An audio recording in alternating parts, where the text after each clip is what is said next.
Uno mira su ciudad y piensa, ¿cómo llegó a ser así? Bueno, las ciudades no crecen por arte de magia, para nada. Detrás de cada rascacielos, de cada autopista nueva, hay fuerzas económicas, a menudo invisibles, que deciden qué se construye, dónde se construye y, sobre todo, para quién. Así que en este análisis vamos a meternos de lleno a descubrir ese motor secreto que le da forma al mismísimo lugar donde vivimos. Miren, aquí tenemos un caso que es increíble. 2 imágenes de Shanghái. A la izquierda, lo que era en 1990, y a la derecha, tan solo 20 años después, en 2010.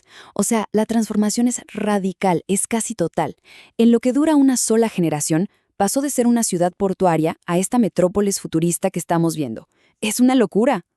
Claro, al ver esto uno se pregunta, ¿pero qué fuerza es capaz de rehacer una ciudad a esta escala? Y sobre todo, tan pero tan rápido. La respuesta, como vamos a ver, no está solo en la arquitectura o en la planificación urbana. No, va mucho más profundo. Está en el motor mismo del sistema económico global. Y bueno, para entender un cambio de esta magnitud, tenemos que mirar el mecanismo central del capitalismo. Al final del día, todo se reduce a algo bastante simple, una búsqueda incesante de ganancias. Y para eso, se necesita encontrar constantemente nuevos lugares donde invertir el dinero. Y esto nos lleva a un problema que es cíclico en el sistema y se llama sobreacumulación. A ver, para que se entienda fácil, imaginemos una bañera que se está llenando mucho más rápido de lo que se puede vaciar. Bueno, algo así pasa con el capital. Llega un punto en que hay demasiado dinero, demasiados productos, incluso demasiada mano de obra, y ya no hay suficientes lugares rentables donde invertirlo. Y claro, cuando el capital se queda quieto, cuando no se puede reinvertir, el sistema entra en crisis. Entonces, ¿qué se hace? ¿Cómo se soluciona este atasco? Pues bien, según el geógrafo David Harvey, que es una figura clave en todo esto, el sistema ha desarrollado unas válvulas de escape súper efectivas. ¿Para qué? Para redirigir todo ese capital que sobra y evitar que la economía, se paralice. Y a esto, Harvey lo llama la solución espacio-temporal. Suena complicado, pero la idea es bastante brillante, la verdad. Se divide en 2 partes. La parte espacial es, bastante obvia. Se mueve el capital a un lugar geográfico nuevo. Y la parte temporal, aquí está la clave, es invertirlo en proyectos que tardan muchísimo en dar frutos. Proyectos a muy largo plazo. Pensemos en puertos, empresas o, como en el caso de Shanghái, en ciudades enteras. De esta forma, el capital que estaba sobrando hoy, que era un problema, se pone a trabajar para generar ganancias en un futuro lejano. Pero, claro, para construir algo tan gigantesco, primero hay que hacer espacio, hay que despejar el terreno. Y es aquí donde entra un segundo concepto, uno que a menudo es bastante brutal, la acumulación por desposesión. ¿Qué es esto? Es básicamente el proceso de tomar activos, casi siempre tierras, a un costo bajísimo, a veces incluso a la fuerza, para abrirle paso a estas nuevas y muy rentables inversiones.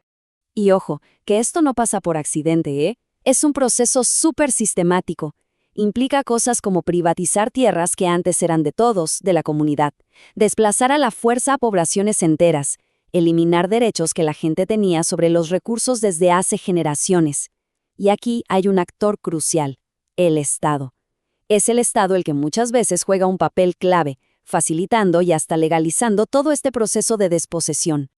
Ahora, uno podría pensar que el ejemplo de China es un caso extremo, único, pero la verdad es que este mecanismo no tiene nada de nuevo. Para nada. En realidad es un patrón que se viene repitiendo una y otra vez a lo largo de la historia, siempre que el capitalismo ha necesitado resolver sus crisis de sobreacumulación. Es que solo hay que mirar esta línea de tiempo para entenderlo. Vámonos a mediados del siglo XIX, la reconstrucción de París. Saltamos un siglo, a mediados del XX, la suburbanización masiva de Estados Unidos. Y llegamos a nuestra era, principios del siglo XXI, la urbanización de China. Fíjense, son 3 momentos clave que siguen exactamente la misma lógica. La única diferencia es que la escala es cada vez más y más grande. A ver, veamos el primer caso, París. Después de la crisis de 1848, Francia estaba en un aprieto. Tenía un excedente de capital enorme que no sabía dónde meter y un montón de trabajadores sin empleo. ¿Cuál fue la solución de Napoleón III? Le encargó al barón Haussmann que básicamente demoliera y reconstruyera París. Y así fue. Tiraron abajo barrios medievales enteros para construir esos bulevares anchos que conocemos hoy. Esta mega obra no solo modernizó la ciudad, sino que fue la excusa perfecta para absorber todo ese capital y toda esa mano de obra que estaban parados. Y ahora, saltemos un siglo hacia adelante. Estados Unidos, después de la Segunda Guerra Mundial. La situación era parecida, una capacidad industrial gigantesca y capital acumulado a montones. La solución, ¿adivinan? El mismo patrón, la suburbanización a una escala nunca antes vista. Pero esto fue mucho más que solo construir casas. Fue literalmente inventar un nuevo estilo de vida.